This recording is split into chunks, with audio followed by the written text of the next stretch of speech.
Hi everybody, how are we doing? Matt from Hannah Fields, back with another video. We're in the market garden and welcome to springtime. Look at this lovely sunshine. We're into the first sort of week of spring and everything is certainly feeling springy down here. Lots of growth. We're in that transitional period as well in terms of where we are with our first crops being put in the ground and overlapping that with our previous crops from planting out in the autumn for a winter harvest and spring harvest as well. So let's take a look around the growing space and show you what spring is looking like down here. One of the first vegetables we like to pick from a May sowing and a June planting is purple broccoli. And our purple broccoli now, we've been harvesting this quite heavy actually over the last sort of few weeks. It's just starting to open up its flowers, so you have to catch it quite quickly. What tends to happen is you get a nice middle head like this one. You take that out and then you get like a panic thing going on with the plants where they fire out all these sort of side shoots, and they're the purple stem broccoli that you pick and you enjoy. So purple broccoli, maybe another week or so on this before it comes out, and then we can put our first crop in this bed of the new year. We've still got a few parsnips hanging on here. There's a few left and they're still lovely and sweet and tender. So what we tend to do is just cut the tops off these as we get into sort of January, and then by this time of the year they've started to grow new fresh tops. So just a great example of vegetables that survive the winter and you can still be eating them in early spring. So parsnips I recommend growing, so you've got a nice bit of staple over that cold winter period. Nothing going on down here yet. Squashes and pumpkins, I don't bother doing that till sort of May time. But what we are doing is starting to plant our first sort of vegetables of the year under fleeces or under polythene, or essentially under cover. And under here I've got Derby Day cabbages. I planted these out last week, so what I tend to do mid-February is our first sowing date for a lot of our first crops of the growing season. Cabbages are one of them. So these tend to go out sort of third, fourth week in sort of March time as a rule of thumb. So these went out about the 24th, I think, or 23rd of March, somewhere around there. As did a couple of other vegetables that you'll see as we go around the growing space. So Derby Day cabbages are in the ground. We'll be harvesting them in June.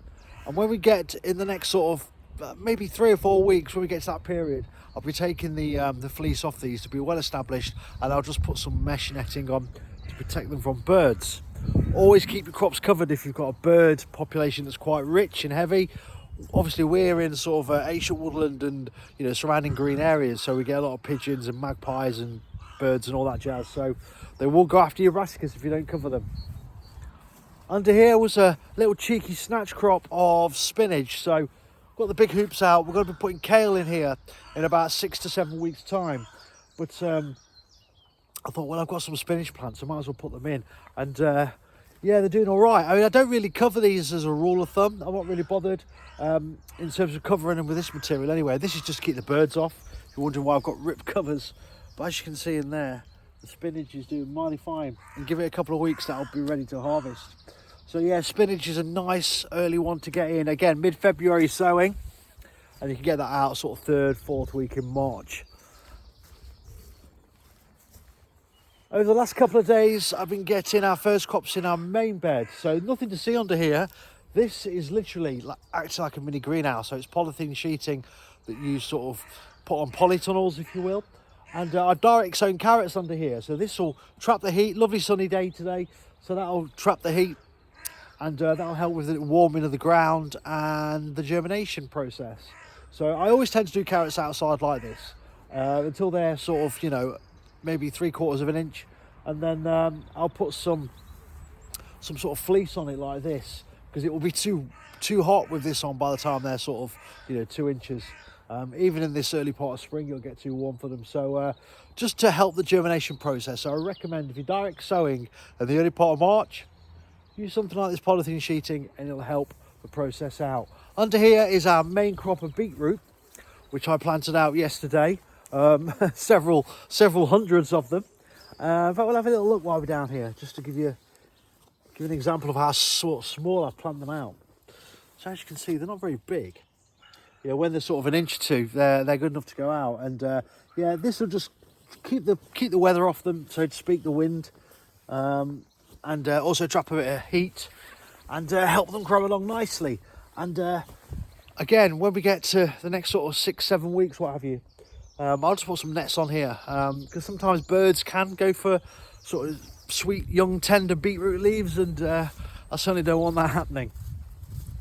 Right, polytunnels. Crackers is probably the word I'll describe the polytunnels now. Everything that was planted in here in mid-October, it's going crazy.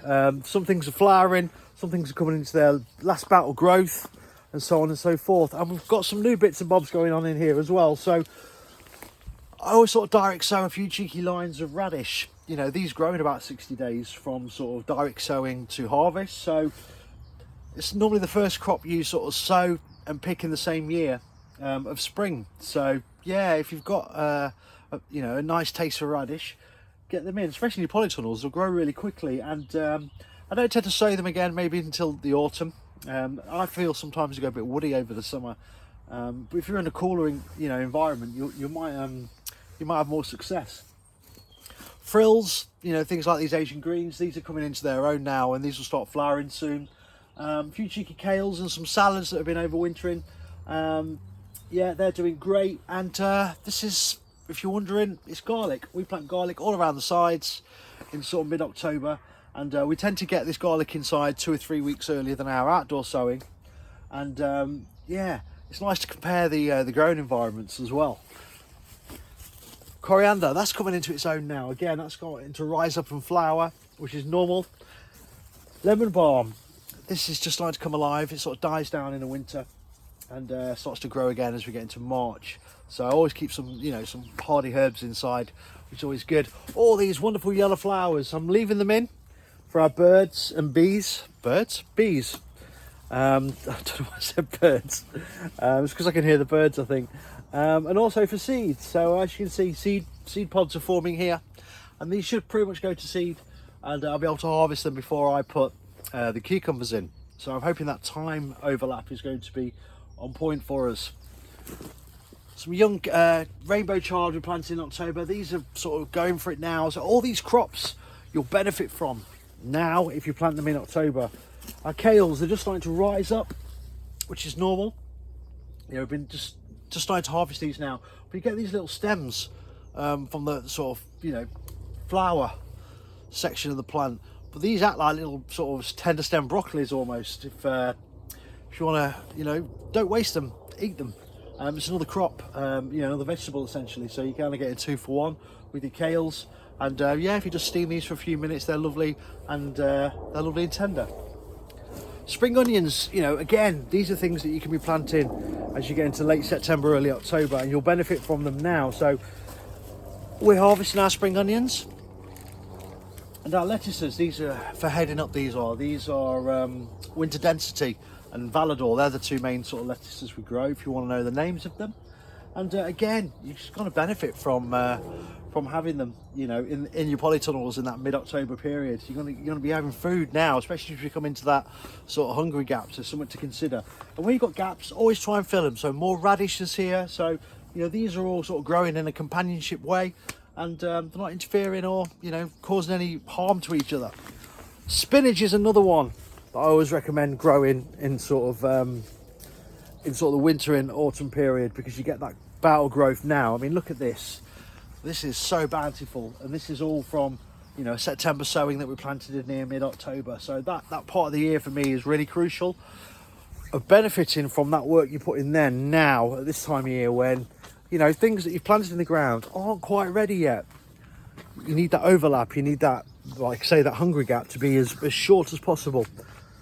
We've started planting some bits and bobs in here now. So we've harvested all our winter carrots, and I've planted some spring onions down here. And I've also sown a couple of lines of carrots to try and get a little cheeky crop before our main carrots are ready in June.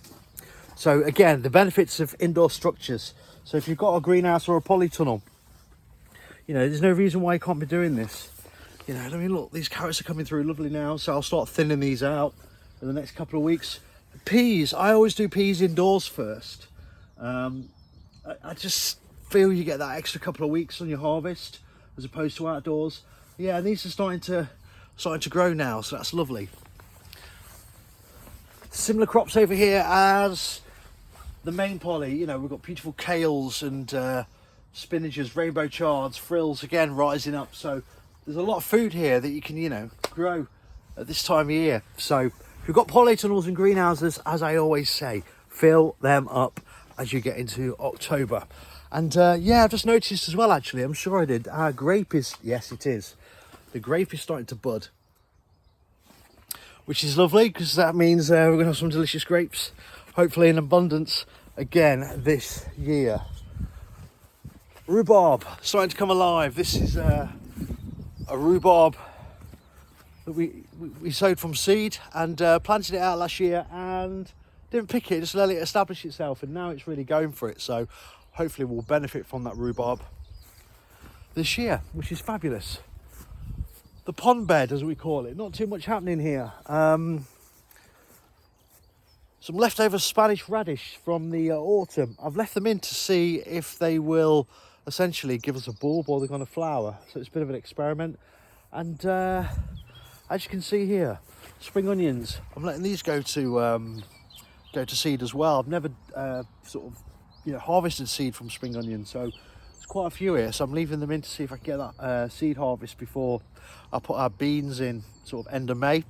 So I'm cutting it fine, but you know, it's always good to try and do these things. And the more seed we save, obviously, the stronger the strain of the genetics of the seed, and that'll benefit us going forward. Because the structural sort of makeup of seeds, their DNA, they adapt to the environment. It's something I was taught a few years ago, that like us, you know, we acclimatise, or the genetics of seeds do the same thing. So if you're using the same gene pool of seeds in the same space, they acclimatise to the environment, and that gives you a stronger plant, especially when it comes to, you know, dealing with diseases and things like that. So something to bear in mind, you know, if you can have that continuity with your seeds, you'll find that you'll get stronger crops. And it's certainly becoming evident here. You know, the last few years we've been doing that, and year on year, using compost we've made from the land and seeds that have been harvested and, you know, resown here, it's certainly seeing a positive impact. Garlic, you know, it's not too dissimilar from the one that we've got growing in the polytunnel, but yeah, a little bit slower, but just goes to show you that, you know, indoor, outdoor, you get the benefits. But yeah, come June, we'll have a lovely crop of garlic. Finally, just take it over here. So under the hoops here, I've just got lettuces. So this bed will pretty much be a lettuce bed all year round. And yeah, give us many harvests, hopefully. Strawberries over there. That was a bed that was not really doing anything, and we had some sort of strawberry plants knocking around. So, you know, where there's an opportunity to grow, always grow. And finally, I'll take you over to our beautiful fruit bay, which is doing great. You know, we've got raspberry canes coming into life now. We've got currant bushes. We've got another rhubarb down there, some goji berries and so on. And yeah, we'll be netting this up as we get into the next couple of months. Again, birds, and enjoy the fruits of the early summer. So yeah, as you can see, everything is popping and coming alive. Everything is budding. The birds are out, and spring is certainly in full effect. So great time of the year if you've not sown anything yet to get things underway. You've still got time to get tomatoes in your seed trays. If you've not sown any yet, you know, maybe up until sort of second week in April, you could be sowing your tomatoes, or your brassicas, your cauliflowers, your cabbages, you know, your broccolis, your kohlrabis. You can be getting them underway now. Might even get a cheeky crop of spinach if you sow it now, but I won't leave it any later than sort of the second week in April. What else? Your spring onions, things like that. You can be getting them underway. Beetroot, lettuces, you know, all these lovely sort of flavours that you get in the early part of summer. Get them underway now. You'll enjoy them first crops, and you'll still have time when you get to June, early July, to get your second crops in and enjoy more bounties. So that's the growing space for early spring, the first week of April. I hope you find this video useful. Please feel free to like, share and subscribe to this channel. Lots of love. Have a wonderful day. Take care.